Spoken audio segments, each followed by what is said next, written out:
అందరికీ నమస్కారం. Thanks for watching my video on the channel. ఈరోజు ఒక ఫిలాసఫీ గురించి మాట్లాడాలనుకుంటున్నాను. Masters and slave philosophy. ఈ మాస్టర్స్ అండ్ స్లేవ్ ఫిలాసఫీ ఏ రంగంలోనైనా ఉంటుంది. ఇది టెక్నాలజీ రంగంలోనైనా, సినీ రంగంలోనైనా, రాజకీయ రంగంలోనైనా, వ్యాపార రంగంలోనైనా, ఏ రంగంలోనైనా మాస్టర్ అండ్ స్లేవ్ ఫిలాసఫీ అనేది ఏ రంగంలోనైనా, ఏ ప్రదేశంలోనైనా, ఏ సమాజంలోనైనా ఇది ఉండి తీరుతుంది.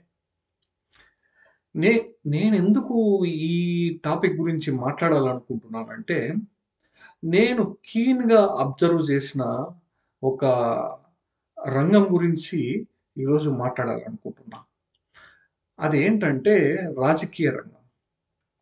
రాజకీయం రాజకీయ రంగంలో పొలిటికల్ ఎరీనాలో masters and slave philosophy forever exist అయి ఉంటది. మనం అనుకుంటాము, ఈ లీడర్ వస్తే ఈ టెక్నాలజీ ఎగ్జిస్ట్ ఉండదు. ఈ లీడర్ వస్తే master slave technology, master and slave philosophy ఉండదని మనము ఫీల్ అవుతూ ఉంటాం. కానీ ఈ సమాజంలో మనుషులు ఉన్నంత వరకు, రాజకీయ రంగం ఉన్నంత వరకు, ఈ ప్రపంచంలో ఈ భూమి మీద మనుషులు ఉన్నంత వరకు మాస్టర్ అండ్ స్లేవ్ డీవియేషన్ క్లియర్‌గా ఎగ్జిస్ట్ అయి ఉంటది. It's a for ever existed philosophy in the society.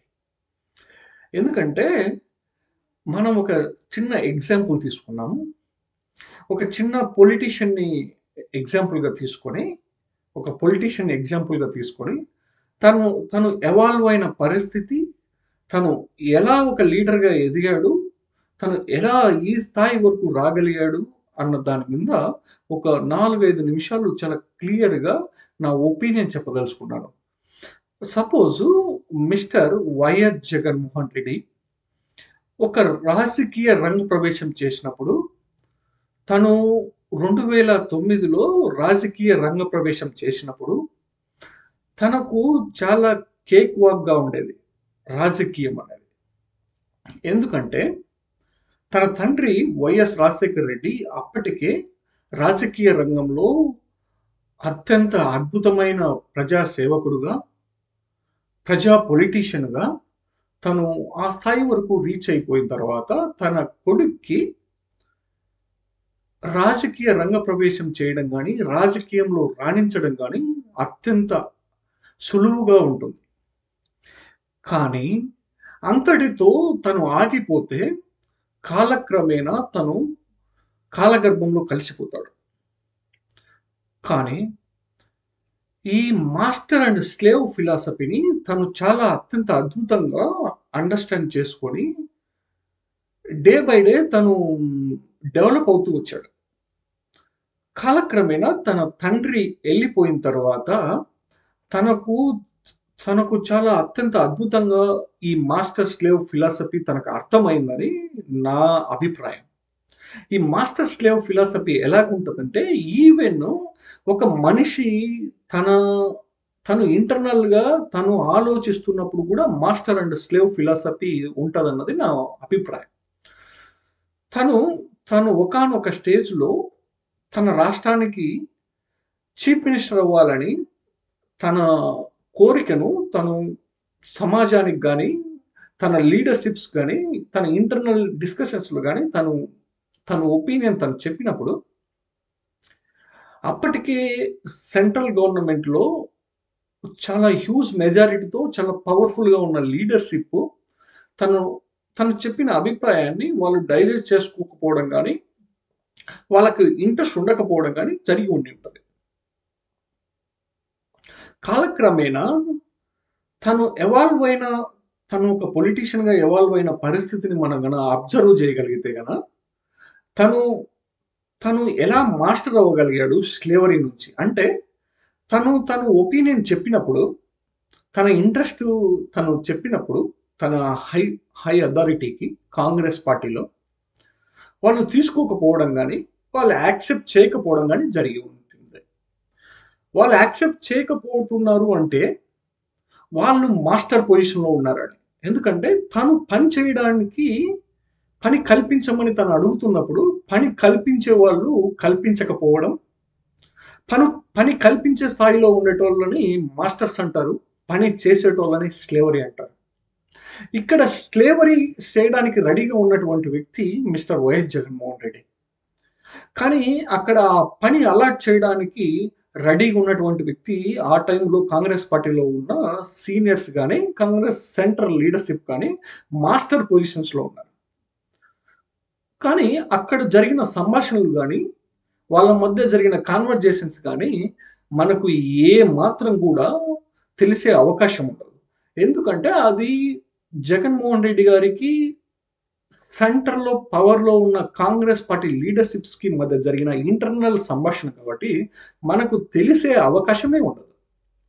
కానీ ఈ కాన్వర్జేషన్ నుంచి మనం ఒక ఫిలాసఫీని మనం ఒక థీరీని కానీ డ్రా చేయగలిగితే ఇక్కడ జగన్మోహన్ రెడ్డి అనే వ్యక్తి స్లేవరీ సెక్షన్ కింద ఉంటే మాస్టరీ సెక్షన్ కింద ఉన్న సెంట్రల్ గవర్నమెంట్ కాంగ్రెస్ లీడర్షిప్ ఈ రెండు సెక్షన్స్ మధ్య జరిగిన కాన్వర్జేషన్ కానీ ఆ తర్వాత ఎవాల్వ్ అయిన పరిస్థితులు కానీ మనం ఒకసారి ఆలోచించుకుంటే లీడర్ అనేటోడు ఎలా ఎవాల్వ్ అవుతాడు అన్నది మనకు ఒక క్లియర్గా అబ్జర్వేషన్ వస్తుంది. తను ఉన్న స్లేవరీ ప్లాట్ఫామ్ నుంచి ఒక లీడర్స్ ఉండే ప్లాట్ఫామ్కి తను వెళ్ళాలని తను డిసైడ్ చేసుకున్నప్పుడు you need to fight for it, you need to fight for it, you need to struggle for it, you need to face lot of hurdles for it to become a slavery to the master. Jaganmohan Reddy అనే వ్యక్తి కూడా తను ఎదగాలని decide అయినప్పుడు, తను ఒంటరిగా వెళ్ళాలని decide అయినప్పుడు, ఉన్న సిస్టాన్ని నేను ధిక్కరించాలనుకునేటప్పుడు నువ్వు ఫేస్ చేసే స్ట్రగుల్స్ కానీ జగన్మోహన్ రెడ్డి ఫేస్ చేసే స్ట్రగుల్స్ కానీ తను అనుభవించే పరిస్థితులు కానీ చాలా పెక్యులర్గా ఉంటాయి. ఆ పరిస్థితులన్నీ అధిగమించి తనే మాస్టర్గా అవ్వాలనుకునేటప్పుడు తనే వర్క్ క్రియేట్ చేయాలి, తనే డైరెక్షన్ ఇవ్వాలి, తనే ఒక గ్రూప్ క్రియేట్ చేసుకొని ఆ గ్రూప్కు లీడర్గా ఎదగాలనుకునేటప్పుడు you need to face a lot of struggles. It's not a simple thing, it's not a simple walk. If you want to evolve as a leader you need to face this situation. ఇదే సిచ్యువేషన్లో తను ఒంటరిగా బయలుదేరి ఈ సమాజంలో తనకంటూ ఒక ఈ ఫేమ్ క్రియేట్ చేసుకొని తనకంటూ ఒక పార్టీ పెట్టుకొని ఈ పార్టీ ద్వారా తను క్యాంపెయిన్ చేసుకొని నేను కూడా ప్రజలకి సర్వ్ చేయగలుగుతాను, నేను కూడా ఒక లీడర్గా ఎవాల్వ్ అవుతానని తను డిసైడ్ అయినప్పుడు ఉన్న సిస్టాన్ని ధిక్కరించి ఉన్న సిస్టానికి అగనెస్ట్గా వెళ్ళి తను లీడర్గా ప్రూవ్ చేసుకోవడానికి పాసిబుల్ అవుతుంది. That means this is the transition period. ఈ క్రమంలోనే నువ్వు మీన్స్ స్లేవరీ ప్లాట్ఫామ్ నుంచి లీడర్ ప్లాట్ఫామ్లోకి మూవ్ అవ్వాలనుకునేటప్పుడు ఏ వ్యక్తి అయినా సరే సమాజంలో, ఏ వ్యక్తి అయినా సరే పాలిటిక్స్లో నీకు ఓపిక ఉండాలి, అట్ ద సేమ్ టైము నువ్వు ఎదగాలన్న కసి ఉండాలి, నీకు టైం ఉండాలి,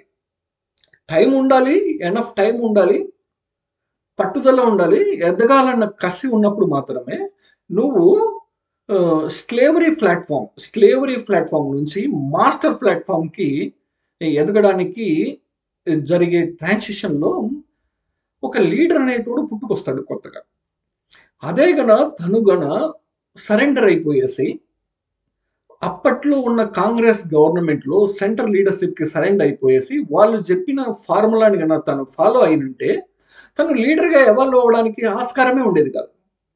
తను వాళ్ళు పెట్టిన ఫార్ములా కానీ వాళ్ళు చెప్పిన కండిషన్స్ కానీ తను యాక్సెప్ట్ చేయట్లేదు, కానీ తన డిజైర్కి దగ్గరగా లేవు అన్నప్పుడు తను ఫైట్ చేయాలని డిసైడ్ అయ్యి తను ఫైట్ చేసి సక్సెస్ అయితేనే then he will become a leader, then he will perfectly evolve as a politician. Now we can say it as a perfect politician, he become a master. ఈ ఫిలాసఫీలో మనకు అర్థమవుతుంది ఏంటంటే, సమాజంలో ఏ సమాజంలోనైనా ఏ సొసైటీలోనైనా మనుషులు ఉన్నంత వరకు master and slavery philosophy exist అయి ఉంటుంది. అంతేగాని నేను స్లేవరీగా ఉన్నాను, ఏ సమాజంలోనైనా స్లేవరీ ఉంటుంది, మాస్టర్స్ ఉంటారు. మాస్టర్స్ ఉంటేనే వర్క్ క్రియేట్ అవుతుంది, వర్క్ క్రియేట్ అయితేనే వర్క్ చేయడానికి స్లేవరీ సిస్టమ్ ఉంటుంది. నువ్వు ఎక్కడ ఉండాలన్నది నువ్వు డిసైడ్ చేసుకోవాల్సి ఉంటుంది. You want to create work or you want to do work created by someone else, then you have to decide which platform you want to stay. నువ్వు ఎక్కడ ఉండాలన్నది నువ్వు డిసైడ్ చేసుకోవాల్సి ఉంటుంది. నువ్వు వర్క్ క్రియేట్ చేసే స్థాయిలో ఉండాలనుకుంటున్నావా, లీడర్గా ఉండాలనుకుంటున్నావా, లేదంటే లీడర్కి ఫాలోయర్గా ఉండాలనుకుంటున్నావా? ప్రతి ఒక్క లెవెల్లో ఈ సిస్టమ్ ఎగ్జిస్ట్ అయి ఉంటుంది. That means this will be there forever. It has been there, it will be there, it's there forever until unless human being will be there in the earth. It will be there in each and every section of society.